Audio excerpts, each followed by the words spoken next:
Hey guys, it's Woody the Unexceptional Gamer, and this is Mail Monday, a weekly series that's not so much about the gameplay, but instead is about your questions and my answers to them. Here we go!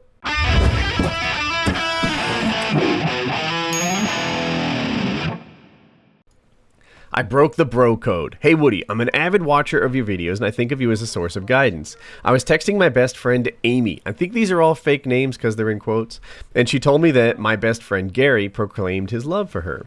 She asked me for my advice on what she should do. I've known Gary since 9th grade. We're in 10th now. And he was my first real friend. Amy came shortly after. So I'll assume he became friends with Amy also in 9th grade. But while she was asking me for help, I was reminded that I had gotten a text from Gary saying that his crush was going to spend the night at his house this weekend, not Amy. So after a long internal debate, I decided to send Amy the texts that he sent me. Now, I know that I'll have to go to school on Monday and face Gary, heartbroken and all, and I know that I caused it. I just want to know if I did the right thing. This doesn't have to be on Mail Monday, but any response would be greatly appreciated. Dude, not even a close call. And here's why. It's because you are also friends with Amy. I'm big on loyalty. I feel like personally, it's one of the ways I'm wired. I do loyalty really well, but I also expect it in return. And your loyalty to Gary is not the only loyalty that you need to have here. Amy's your friend. You've been friends with Amy for nearly as long as you've been friends with Gary. And for that reason, you know, you gotta make sure that Amy doesn't get the pain that she doesn't want to endure. Because it sounds to me like you saved Amy from a pretty bad situation. Gary's telling her that he likes her, but Gary's also has a crush that he's apparently spending the night with, or maybe just spending nights with, as opposed to, you know, the entire night. But, yeah, so, given that Amy's your friend, you're not expected to have exclusive loyalty to just Gary because he has a penis, right? That's not the way this thing works. You get to be a good person overall, and you don't have to sit there and, you know, feign innocence or lie to Amy and watch her endure a whole bunch of pain when she's your friend too. A swim team romance, hopefully. Hey Woody, I'm a sophomore in high school and I have a girl issue. I know you're the master, so I've come for help. I'm on my school's varsity swim team and I have been for a year.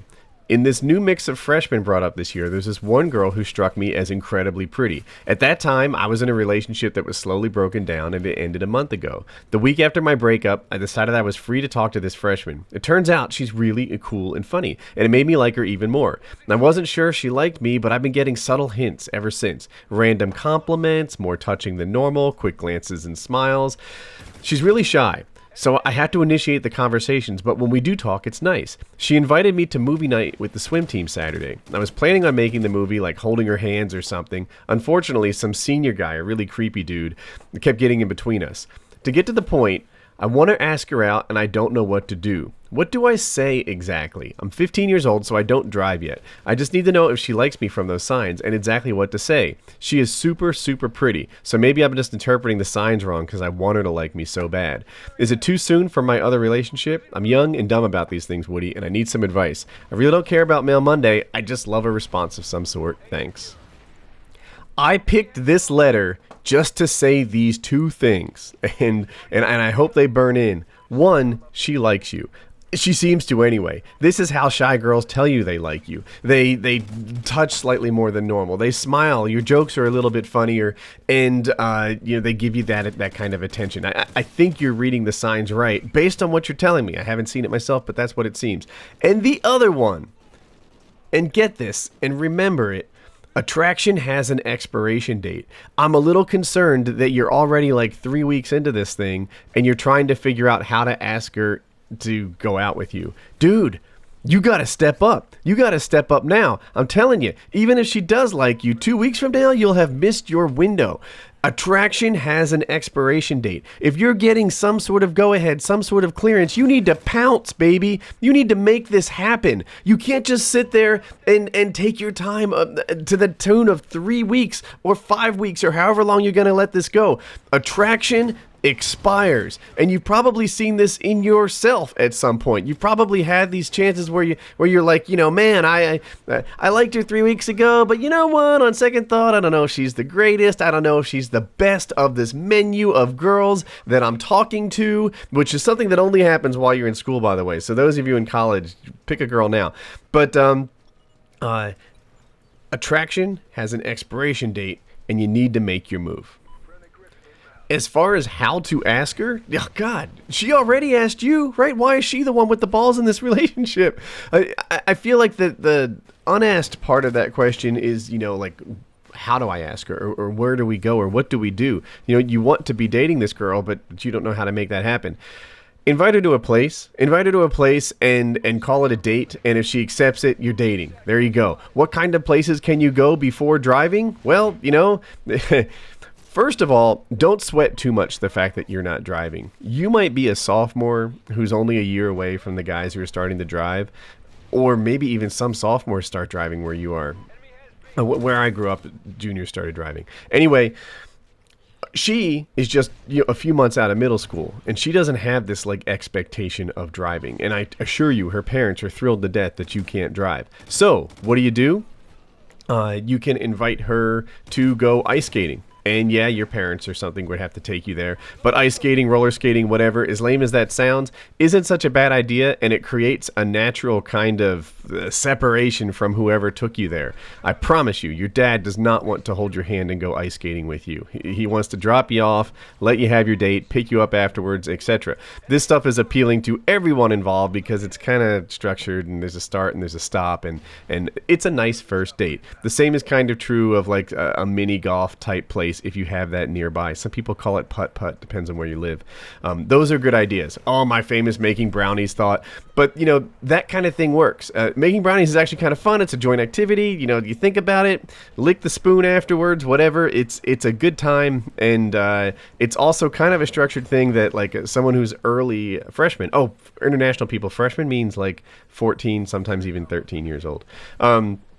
So it's kind of a good, the first thing. And then the last one I wanted to throw out there is study together. Gosh, you should totally... This is a technique that's literally been working for 100 years.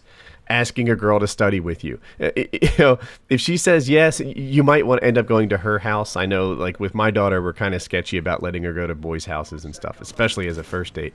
But, because I'm not convinced that their parents will protect her chastity in the same way that we will. For all I know, this study date's going to happen in his bedroom, and that doesn't fly. So, I got off topic. Anyway, yeah, study dates, mini golf, making brownies, hanging out at somebody's house. These are all perfectly acceptable ideas. And while you may feel, I don't know if inadequate's the word I want to pick here, but somehow not able to do the dating thing that you want to because you're not driving, everyone else involved is not thinking those same ways.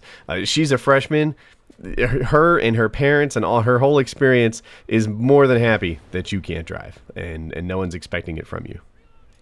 All right, a quick warning for any sensitive listeners. This next letter acknowledges the existence of sex. It's not explicit at all, but it's the last letter, and if you don't want to listen forward, then you're free to click away now. She likes it too rough. Hey Woody, huge fan, I've got a problem. I started seeing this girl I've had a crush on forever, but there's one problem. Whenever we have sex, she likes it way rougher than I do. I constantly have scratch and bite marks all over my body, like to the point of drawing blood.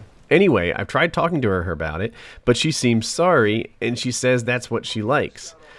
I'd hate not to be able to give her what she likes, and I can keep up with going with the scratches, but it's starting to get noticeable. Any advice is really appreciated. As always, it doesn't have to be in Mail Monday, but I'd like some input. All right, so this is a question about sexual compatibility, and... oftentimes we joke, like, the wilder the better. The closer that your lovemaking is to some kind of gymnastics routine, the more on target you are. It's not really true. It's really about connecting to someone that you love. It's really about enjoying yourself, having a real good experience, burning some calories, I don't know. That stuff is where the win is. It's not some sort of, like, checklist of the things you've done. That's not where it is. Some people are a little more vanilla, and they like it tame and loving and emotional. And some people are a little more chocolate or rocky road, and they like some other stuff thrown in there. And it sounds to me like you guys are a touch of a mismatch. Not entirely, right? I mean, I think you like what she likes, just tone down a little bit. And I think that's fair enough. It sounds like you guys aren't too far. Sometimes when you're in a committed relationship, you have to accept that not everything you do in bed is your favorite thing to do in bed, right? If she prefers A and you prefer B, then sometimes you do A and sometimes you do B. But what you have here sounds like it might be too far. If the positions were reversed and she was constantly bleeding and had bruises on her body and it was getting to be noticeable and she had an issue with it, people would say, hey man, cool down. She's in pain. She's getting hurt. And just because you like hurting her doesn't mean that it's cool to do. I think that also applies to her. You're getting hurt. You're bleeding. There's bite marks. There's there's issues here. And you don't want it to happen. Therefore, it shouldn't be happening. You know, it's not like I'm asking you to compromise on, I don't know, a massage or something, because that's her favorite thing about it and maybe not your favorite thing about it. That's not where we are. So anyway, I think you need to talk to her and say, look, it's getting to be too much here. And if we're to continue to be compatible, then you need to lighten up on this rough thing, because it's not for me. If this is a showstopper for you, that's where you are.